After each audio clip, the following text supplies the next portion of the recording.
सदा सत्य की राह चलूं मैं, पाप के पग को कभी ना धरूं मैं, सदा सत्य सदा सत्य। डॉक्टर साहेब,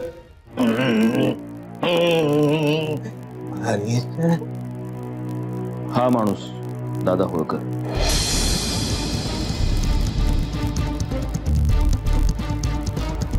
फारच वाईट अवस्था आहे. वेडाच्या शेवटच्या स्टेजला असं वाटतं. म्हणजे जी व्यक्ती अस्तित्वातच नाही तिची हा पूजा करतो, तिची भजनं गातो, तिच्याशी बोलतो, तिच्या नावाची पुस्तकं वगैरे सुद्धा छापले त्यांनी स्वतःच्या खर्चानं. बघा ना तो फोटो बघ, स्वतःचाच फोटो त्यानं त्या कुठल्या तरी बाबाचा फोटो म्हणून छापला. आय डोंट नो म्हणजे टेक्निकली तुमच्या भाषेत तुम्ही काय म्हणाल. मला जेवढं कळतं मला असं वाटतं हा स्किझोफ्रेनियाचा प्रकार असावा, नाही का?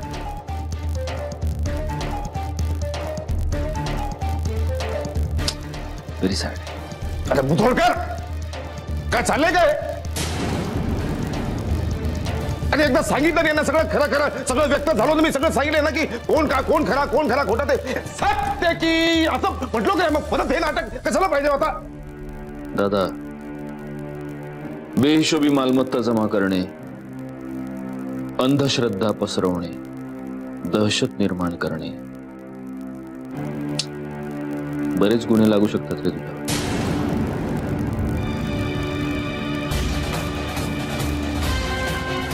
आता क्रिमिनल आहेस की वेडा आहेस हे तू ठरव.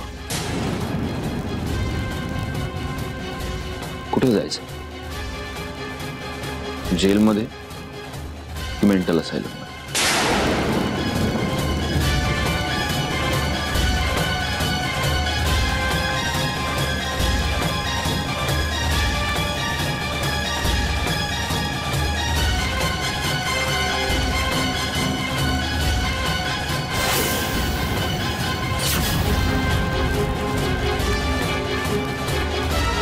मगर मैं लौट के आऊंगा, ये मत भूल जाना तुम.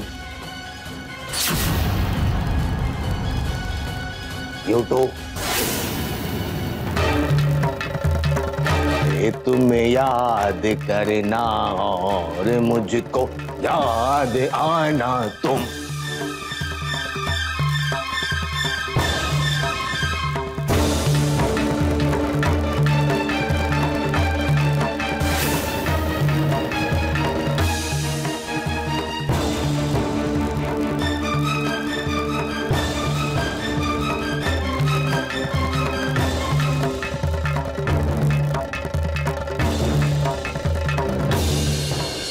चला लवकर झोपायचं. हा चला.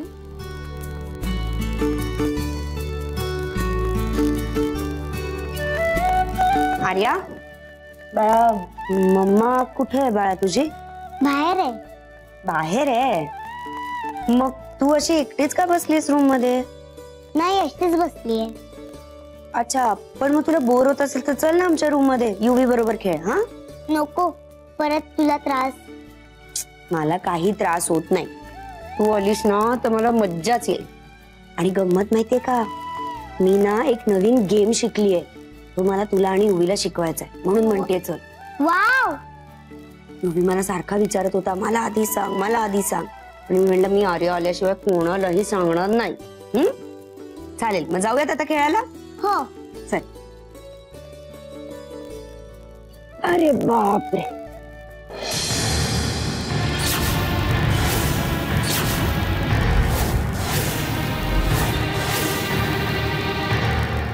काय ग, कुठे घेऊन चाललीस माझ्या मुलीला?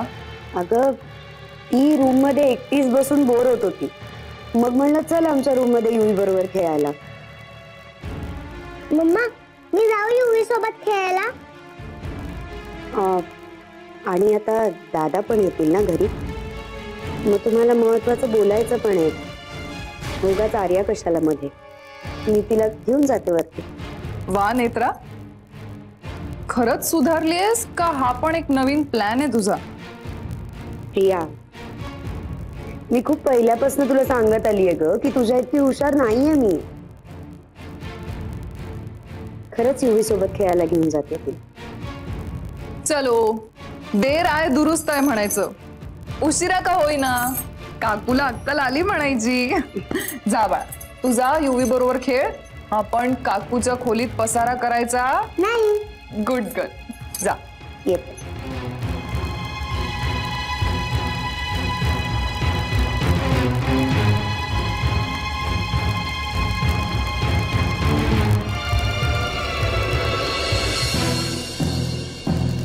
आता जेलमध्ये खडी फोडता फोडता 4 भजनं आणखीन सुचतील त्याला.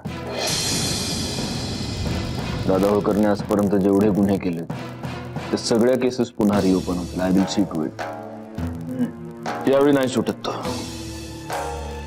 त्यामुळेच दादा होळकरच्या तावडीत सापडलेल्या कितीतरी निष्पाप लोकांना दिलासा मिळेल. दादा होळकरचा बंदोबस्त झाला असला तरी आणखीन एका शत्रूचा बंदोबस्त व्हायचा बाकी आहे. कसा शत्रू? जो दादा होळकर पेक्षाही जास्त डेंजरस आहे. चल, मी निघतो. घरी जायला हवं. त्याचाही बंदोबस्त आजच.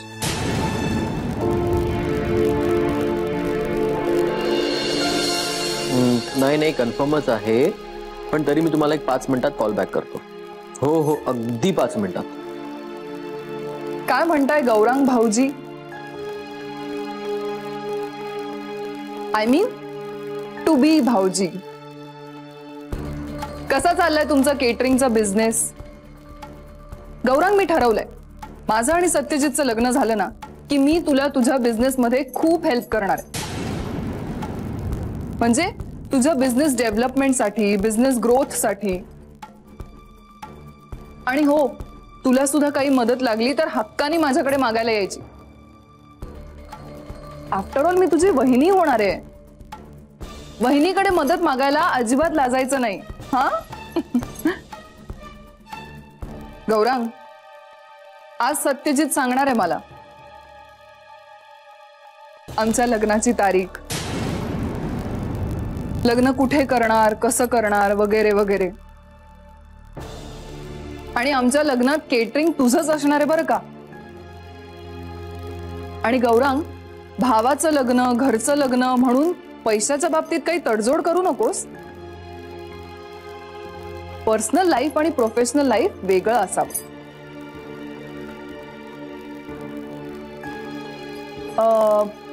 मगाशी मी तुमचं बोलणं ऐकलं म्हणजे कानावर पडलं. ऑनेस्टली सांगू, हे तिसरा हिस्सा वगैरे हे सगळं खरंच नकोय मला. गौरांग, हे घर, ही प्रॉपर्टी, हे सगळं फक्त तुझं आणि सत्यजितचं आहे. मला त्याच्यात काहीही नकोय. मला फक्त माझं सत्यजित हवंय, बाकी काही नाही.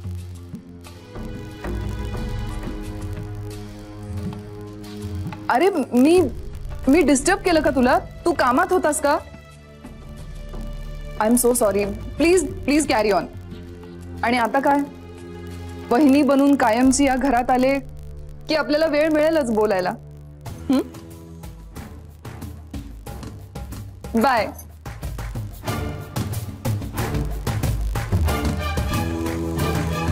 काय म्हणत होती?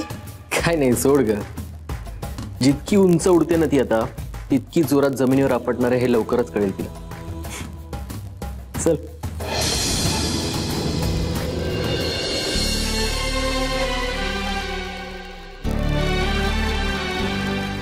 आज मी जे काही सांगतो ते सगळं खरं आहे. तू जर माझं आणि प्रियाचं मॅरेज सर्टिफिकेट शोधायला गेलीस ना तर जगातल्या कुठल्याही सरकारी कचेरीत तुला ते कधीच सापडणार. आणि आर्या माझी बायोलॉजिकल डॉटर नाही याची जर खात्री तुला करून घ्यायची असेल तर मी DNA टेस्ट करायला सुद्धा तयार आहे. मी खरं सांगतो मंजिरी, तू विश्वास ठेव किंवा ठेवू नकोस. बाबा,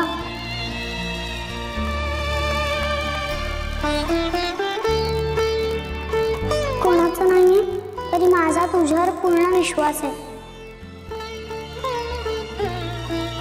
आजोबा मी माझ्या बाबांशी बोलते ना. आई जसं तुमच्यावर प्रेम करते तसं मी माझ्या बाबांवर प्रेम करते. दादा मी तुझा लहान भाऊ, हवं तर मुस्कटात मार माझ्या, पण या वेळेला तुला थांबवणं मला गरजेचं वाटतं. लहान तोंडी मोठा का समज पावतो, पण मोठे जर चुकत असतील तर लहानांनी ते त्यांच्या निदर्शनास आणून दिलं पाहिजे. दादा मनूने डिवोर्स घेतला, तो तिच्या मनाविरुद्ध, आणि त्यानंतरही तुझ्या इच्छेखातीर ती स्वतःची फरफट करते.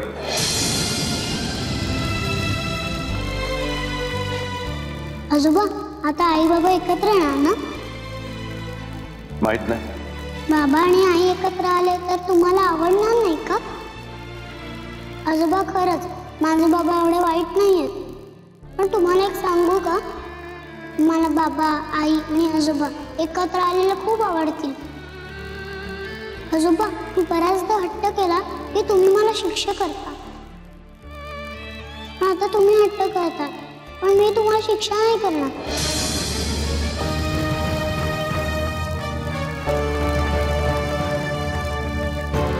आता तुमचं लग्न झालं ना, एकदम गुड हजबंड आणि वाईफ सारखं वागायचं. अजिबात भांडायचं नाही, एकमेकांना रागवायचं नाही आणि प्रेमाने राहायचं. आणि तू आजोबांना वाईट वाटेल असं वागायचं नाही आणि आपल्या बाळाचे लाड करायचे. मनूच्या बाबतीत म्हणत असशील तर मला फक्त एवढंच म्हणायचं होतं की तिचे निर्णय तिला घेऊ दे, कारण कोणत्या गोष्टीतनं आपल्याला जास्त समाधान मिळणार आहे हे प्रत्येकाला माहितीच असतं. मी त्या दिवशी जे तुला बोललो त्याच्यामुळे तुला राग आलाय, तू दुखावला गेलायस हे स्पष्ट आहे. पण दादा आपण एखाद्याला जेव्हा सल्ला देतो तेव्हा त्याच्या मनाचा विचार सुद्धा करायला हवा. पण दादा आपलं मत मांडणं आणि आपले विचार एखाद्यावर लादणं यात अंतर आहे. आणि दादा मनूलाही तिचे स्वतंत्र विचार आहेत ना, ते आपण असे किती दिवस टाळत राहणार आहोत? ते कितपत योग्य आहे मला सांग.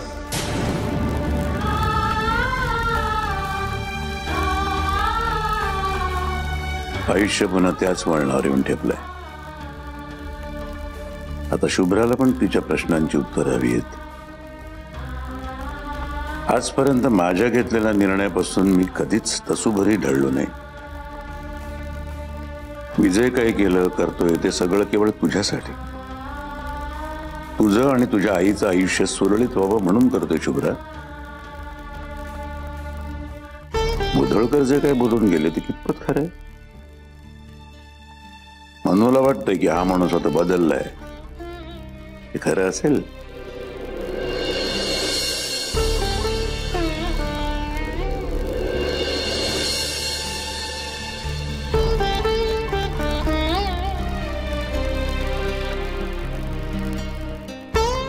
शुभ्राला तिच्या बापाबद्दल नितांत प्रेम आहे, त्यांच्यावर तिचा विश्वास आहे. तिला तिचे वडील हवेत, पण म्हणून माझ्या मुलीच्या आयुष्यात जे काही घडलं ते विसरता येणं शक्यच नाही. दोघींचं आयुष्य मार्गी लागावं म्हणूनच तर मी आजपर्यंत झटलोय.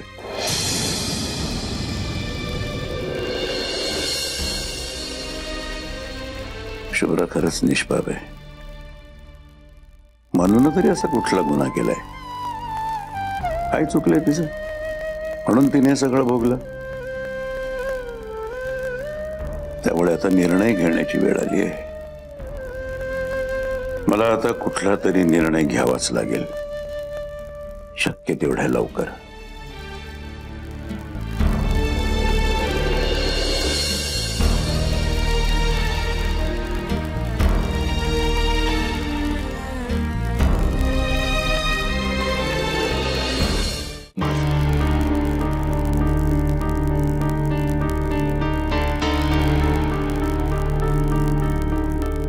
काय हो? काय हवंय का? नाही, झाली संधी का मग? ठीक आहे, कुठंच आवडते. त्यो सत्याच्या डोक्यात काय पिलाय नाही? नाही म्हणजे ती सटणी नाही पुसलेली आहे ना, म्हणून विचारते काय पिलाय नाही. आत्या, काय कुठल्या प्लॅन बद्दल बोलताय तुम्ही? नाही म्हणजे समधी असं म्हणताय की मंजिरी इथं येणार आहे. येणार आहे ना? आणि ती सटवी बी याच घरात आहे. नेमकं काय घडणार आहे विचार करून करून थकली आम्ही. आत्या कसं आहे, जे काही घडणार आहे ना तो सगळा प्लॅन दादांच्या डोक्यात आहे. याच वाक्याचा कट्टा आलाय मला. सत्याच्या डोसक्यात प्लॅन आहे, सत्याच्या डोसक्यात प्लॅन आहेत हेच समधी म्हणतात. इथे माझ्या डोसक्याचं भुसकाट पडलंय त्याचं काय? तुमच्या डोक्याचं भुसकाट पडलं असेल तर तुम्हाला कॉफी करून देऊ का मी? डुचके विषय बदलू नकोस. आत्या, या सगळ्या प्लॅन मध्ये माझं काम म्हणून दादांनी फक्त एवढंच सांगितलंय की मी आर्या बरोबर राहायचं. बाकी सगळं त्यांचं त्यांना माहिती.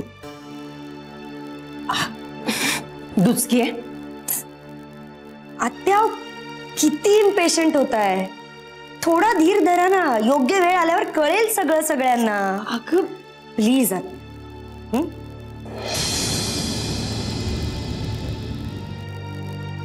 काय प्लॅन आहे यांचा? चारे सत्याच्या डोसक्यात समजा प्लॅन हाय. योग्य वेळ आली की तुला कळल समज. कधी येणार योग्य वेळ? दादाचा अडथळा कायमचा दूर होणं गरजेचं होतं मंजुषा.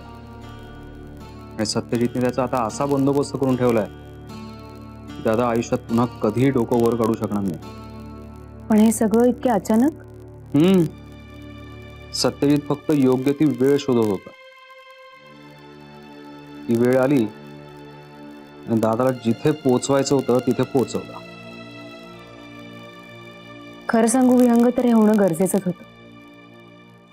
दादानी सगळ्यांचं जगणं मुश्किल करून टाकलं होतं. पण आता मला असं वाटतं ह्याहीपेक्षा महत्वाचं आहे ते म्हणजे प्रियाला घरातून बाहेर काढणं. ते तर आहेच. पण त्याहूनही जास्त महत्वाचं हे आहे की सत्यजित आणि मंजिरी वहिनींचं एकत्र येणं. तुला अजूनही असं वाटतं की ते दोघं एकत्र येतील? हो, पण सध्याची वेळ आणि परिस्थिती तरी तेच सांगते. ते नक्की एकत्र येतील.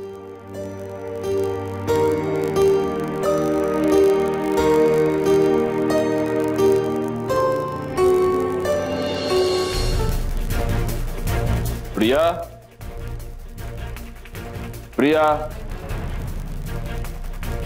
काय झालं? काय नाही, जरा महत्वाचं बोलायचं होतं तुझ्याशी. नाही पण तू दुसरं काहीतरी महत्वाचं करत असशील तर नंतर बोलू आपण. नाही नाही, मी काही महत्वाचं करत नव्हते. आणि जरी करत असते तरी तुझ्यापेक्षा महत्वाचं माझ्यासाठी काहीच नाही. ये बस, अगं बस बस बस.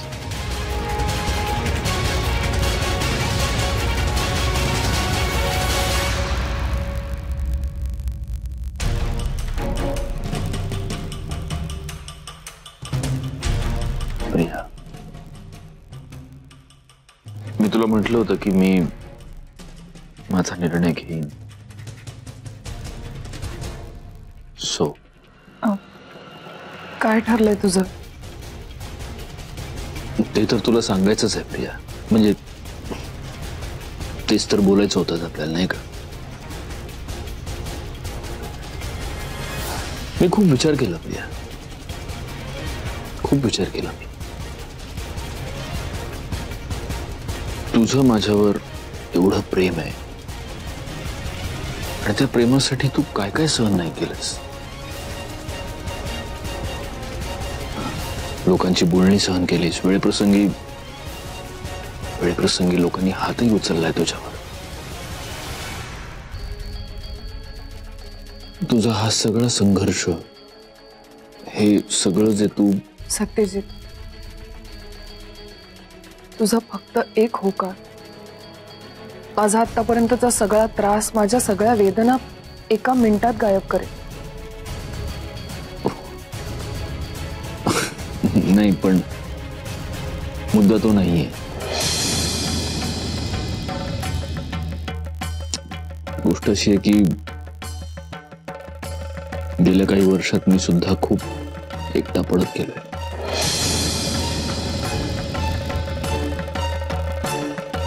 आणि मग विचार करताना असं वाटतं की जर आई असती तर तिची तर हीच इच्छा असती ना की मी पुन्हा लग्न करावं. माहितीये मला, मावशीची हीच तर इच्छा होती की मी तुझ्याशी लग्न करावं, या घराची सून व्हावं.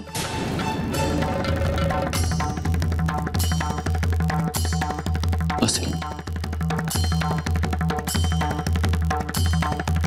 कसं असतं प्रिया, दोन मित्र जर एखाद्या घटनेमुळे एखाद्या गैरसमजामुळे दुरावले तर काही वेळ गेल्यानंतर ते मित्र पुन्हा एकत्र येतात. मैत्री तशीच टिकून राहते.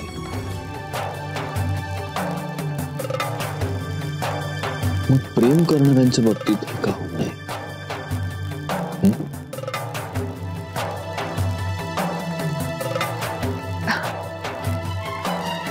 सत्यजित, म्हणजे तुझा निर्णय की